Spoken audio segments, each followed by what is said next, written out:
Զրուցում ենք քաղաքագետ Գագիկ Համբարյանի հետ։ Պարոն Համբարյան, Միացյալ Նահանգների փոխնախագահ Վենսն է Հայաստան ժամանելու, կխնդրեմ ասեք, թե նրա այցը ինչ է տալու Հայաստանին, հայ ժողովրդին, որը բխելու է մեր շահերից։ Ուրեմն Վենսի հայաստանյան այցը հայ ժողովրդին եւ Հայաստանին ոչինչ չի տալու, Վենսը հատուկ գալիս է Նիկոլին ընտրություններից առաջ աջակցելու համար։ Այս այցը նախընտրական, այսպես ասած, ժեստ է Թրամփի վարչակազմի կողմից Նիկոլի նկատմամբ։ Վենսը իրականում գալիս է Ադրբեջան, որպեսզի վերջնականապես Ադրբեջանի հետ ճշտեն, թե ինչպես են օգտագործելու, այսպես ասած, Զանգեզուրյան միջանցքը կամ Թրամփի ճանապարհը։ Վենսի իրական այցը Ադրբեջանի, իսկ Հայաստան հենց այսպես սովորական գալիս է, որպեսզի Նիկոլին լավություն անելու կարգով, այսպես ժեստ տա,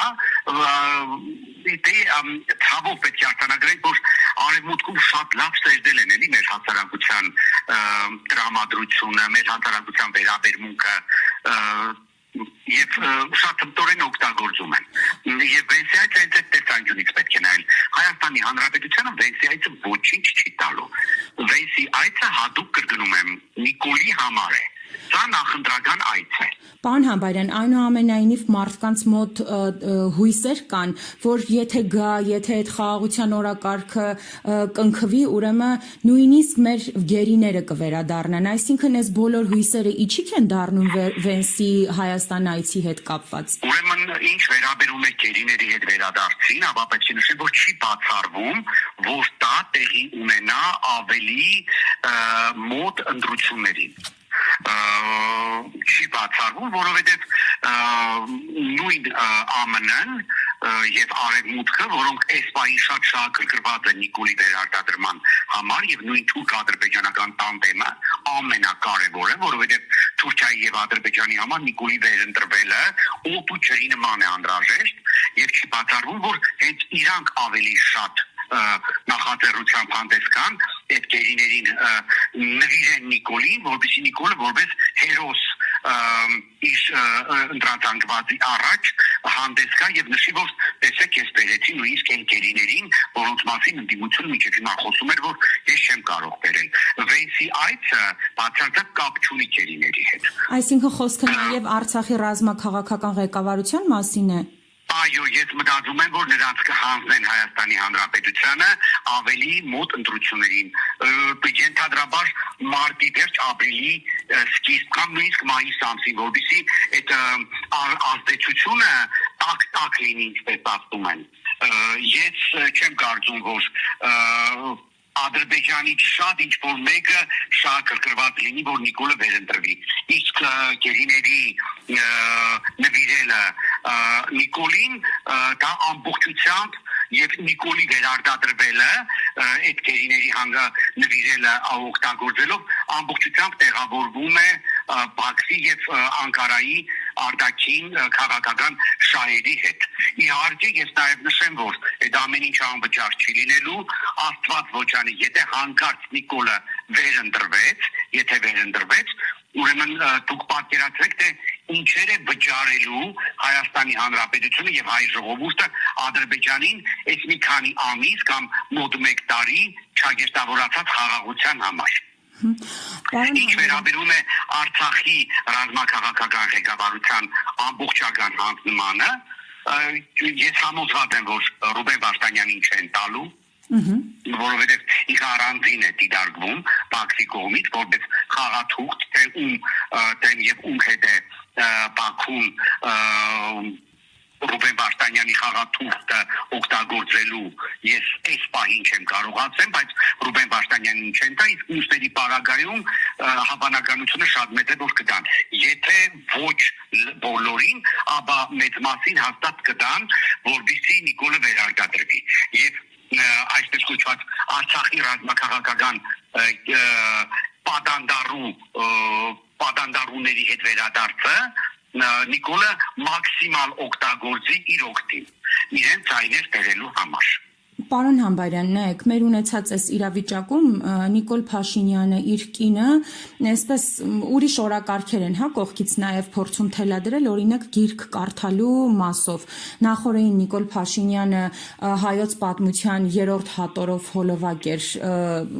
հրապարակել ու ասում էր, որ դա է կարդում եւ մյուսներին հարցնում էր, թե դուք ինչ եք կարդում։ Սրա հետ կապված իհարկե տարբեր գրառումներ եղան, օրինակ Հայկ Դեմոյանը ասում էր, որ հենց այդ հատորը 17-ին առանձին գրքույկով գրախոսել են որպես հակագիտական թրքական թեզեր պարունակող գրքեր։ Նիկոլ Փաշինյանը եւ իր կինը այնուամենայնիվ էս անմեղ թվացող կարդալու արշավով ինչ որ բան են փորձում մեր հասարակությանը ասել ապագայի վերաբերյալ։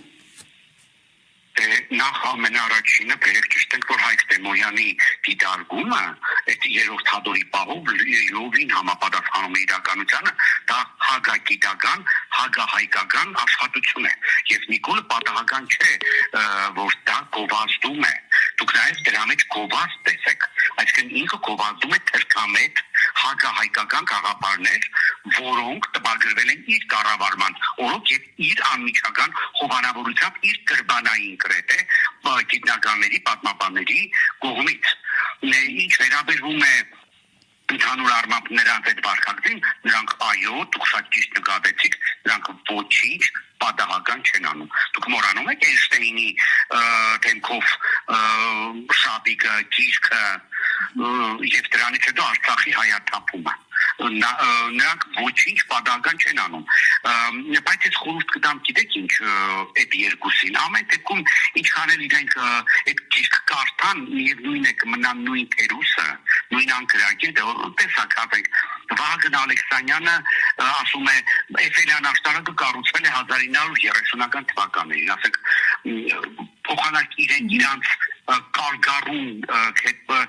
կպագաններին կրթեն, ասենք գիտեք, մարդ կարող է չգիտենալ ինչ-որ բան, բայց եթեր մտնելուց առաջ, եթե չգիտես, գոնե ուսումնասիրի, ասենք, Էֆելյան աշտարակը կառուցվել է 1800-ական թվականների վերջին, 1930-ական թվականներին նույնիսկ Գյուստավելֆելը ողջ չէր։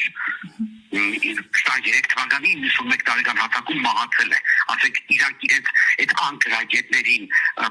չեն նայում, մարդկանց են կրտել սովորեցնում կամ մարդկանց են խորհուրդ տալիս կրտվել, ասենք Դավոյանը գրառում է անում, ասում է ես ուզում եմ մարզային, չեն հիշում արդեն որ եկեղեցու մասին էր խոսքը, մտնեմ այդ եկեղեցի եւ տեսնեմ կաթողիկոսի շորերը, հասկանում եք, այդ մարդը չի հասկանում, որ կաթողիկոսի շորերը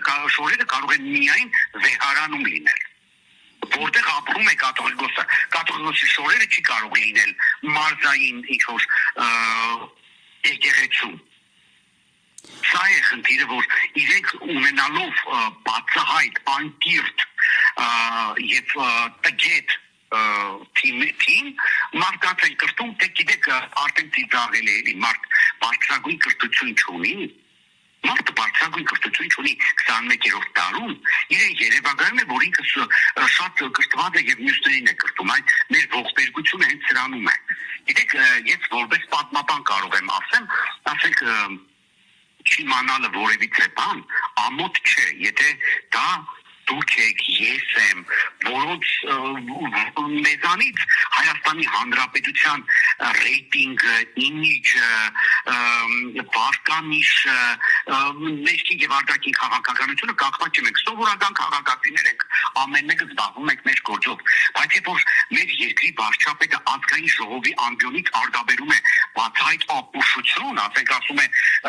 խորհրդային միության վրա հարձակումից հետո Ստալինը բերանք սիվայր 3 օր պարգած է իր կաբինետում։ Դա լսում են բոլորը, երբ որ կաթողիկոսը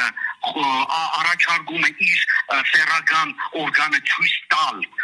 կաթողիկոսին, դա ամբողջ աշխարհն է լսում։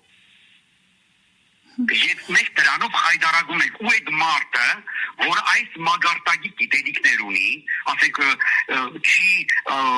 տարբերում իրականը կեղծիքից, բացարձակ չի հետաքրքրում, թե լավ, ես ինչ որ բան ասելուց առաջ գոնե մի հատ բրբտեմ, գոնե պալատական պատմաբաններ, վերլուծաբաններ ունեմ, հələ կանչեմ հարցնեմ, թե իրականում այդպիսի բան եղել է, որ հետո այդ թեզը ինքը բարձրաձայնում է, այդ դաստիարակության մասին չասեմ, այն որ Նիկոլը հայտարարակ անտաստիրակ անմագարտակ դա բոլորը գիտեն, բայց խնդիրը նրանում է, որ այդ անտաստիրակ անմագարտակ տգեդը իրեն երևակայել է շատ տիրակված, շատ գիտակ, շատ կարտացած մարդուկ է ու բոլորին սովորեցնում է։ Մեր ողբերգությունը այդ սրանում է։ Այնուամենայնիվ Նիկոլ Փաշինյանի եւ Աննա Հակոբյանի կարդացած եւ խորհուրդ տված գրքերը, այդ թվում նաեւ Էրդողանի գիրքը, որի մասին Աննա Հակոբյանը հատուկ գրառում էր արել, ինչ են ցույց տալիս եւ դրանով ինչ են մեզ ուզում ասել, որ ապագայում մեզ ինչ է սպասվում։ Նայեք, խնդիրը նրանում է, որ այն որ ինքը Էրդողանի գիրքը կարդացել է, դա շատ լավ է։ Մենք ամենաառաջինը պետք է Էրդողանի, Ալիևի, նրանց պալատական ուրեմն պաշտոնյաների գրքերը կարդանք, որ հասկանանք, թե մենք ինչ սպասենք Բաքվից ու Անկարայից։ Խնդիրը Էրդողանի գիրքը կարդալը չէ, խնդիրը գիտեք որն է, որ այդ գիրքը կարդալուց հետո փոխանակ դու համապատասխան քայլեր ձեռնարկես թուրքական ծավալապաշտության դեմ պայքարելու կամ եթե ոչ պայքարելու գոնե զսպելու համար դու ոչինչ չես անում, ընդհակառակը դու ավելի ես բացում քո տարբացները թուրք-ադրբեջանական տանդեմի առաջ եւ մասնագիտ ես դառնում թուրք-ադրբեջանական հակահայկական քաղաքականությանը։ Ես որ հիմա նայում եմ, ասենք, տեսեք, Արաբոդի ցիրիկուն են նիկոլական լրատվամիջոցները, շուտով կբացվի Ստամբուլ-Երևան չվերթը, որը ըստ Թուրքիայի եւ Հայաստանի ներկայացուցիչների, որոնք թուրք-հայկական բանակցություններին են մասնակցում կամ վարում են, դա առաջընթաց է։ Լավ, նորմալ երկիր լինելու պարագայում Նիկոլենք պետք է ամաչեին, որ սա բարձրացնում են, որովհետև Ստամբուլ-Երևան չվերթը միշտ կա, հենց հիմա էլ կա։ Ես բացարձակ ինձ համար որպես Հայաստանի Հանրապետության քաղաքացի, բացարձակ միևնույն է, չվերթները իրականացվում են Turkish Airlines-ի, թե Pegasus Airlines-ի կողմից։ Խնդիրը գիտեք որն է, որ այն ինչ որ կա, այն ինչ որ հիմա էլ կա,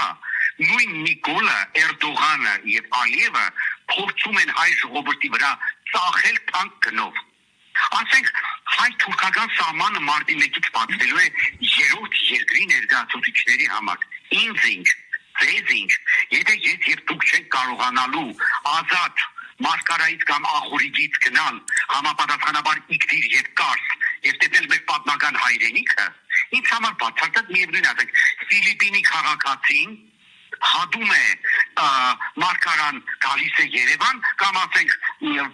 օրինակի համար Ղազախստանի քաղաքացին գնում է Մարկարայով Իգդիր։ Հետո հասկանում եք օտից վերցնում են ինչ որ մի հատ անիմաց թեմա ու դա սկսում են ուղեցնել ու ներկայացնում են հայ ժողովրդին, հայաստանյան հասարակությանը որպես ահռելի մեծ ձեռքբերում։ Մեր խնդիրը գիտեք որն է։ Այն որ այդ շինչ ու մատից ծծած այդ ապուշությունները գովազդվում են Հայաստանում Նիկոլի վարչակազմի կողմից, ով ակտիվորեն զբաղված է պրոթուրքական քարոզչությամբ, որի հիմքերը ուղղակի ծիծաղել են։ Ես նոր այդ երկու օրինակ բերեցի։ Պարոն Համբարյան, եւ այս ընթացքը հաշվի առնելով ընտրությունների նախաշեմին Նիկոլ Փաշինյանն այս անգամ էլ կարողանում են հասարակության լայն շերտերի հետ կոպիտ ասած ճիշտ աշխատանք տանել իրենցով անելու համար։ Ցավով պետք է արձանագրենք, որ դա նրանց մոտ բավական լավ ստացվում է։ Ցավով եմ արձանագրում, բայց դա նրանց մոտ լավ ստացվում է, բայց դրա պատճառը գիտեք որն է։ Ավելի շատ այն, որ Նիկոլին հաջողվեց այս մոտ 8 տարիների ընթացքում ուղղակիորեն մարգինալացնել Հայաստանի քաղաքական դաշտը։ Նա Հայաստանի քաղաքական դաշտում թողեց այն քաղաքական ուժերին, որոնք ասոցացվում են հիմնականում նախկինների հետ, եւ այդ նախկին ներկա այդ ապուշությունը առաջ տանելով կարողացավ պահել իշխանությունը 21 թվականին, հիմա էլ նույնը անում է եւ ամենասարսափելին գիտեք որն է, փորձում է նախկինների հետ ասոցացնել նաեւ Սամվել Կարապետյանին։ Ցավով պետք է արձանագրեմ, որ որոշ մասսայի մոտ այդ գիտությունը, այդ հիմարությունը անցնում է։ Նիկոլի գլխավոր խնդիրը մինչև ընտրությունները նոր քաղաքական ֆիգուրների դաշտում չեզոքացնելն է, որբիսի ինքը կարողանա վերարտադրվել։ Իհարկե, նույնիսկ այդ պարագայում ինքը չի կարողանալու վերարտադրվել, որտեղ իր բարկանիշը ցածր է, բայց տեխնոլոգիաները կեղծման, որ ինքը ժառանգել էր նախկիներից եւ իր ներդրածները կփորձի կիրառել, ես միայն մեր հասարակությանը մեկ կոչով եմ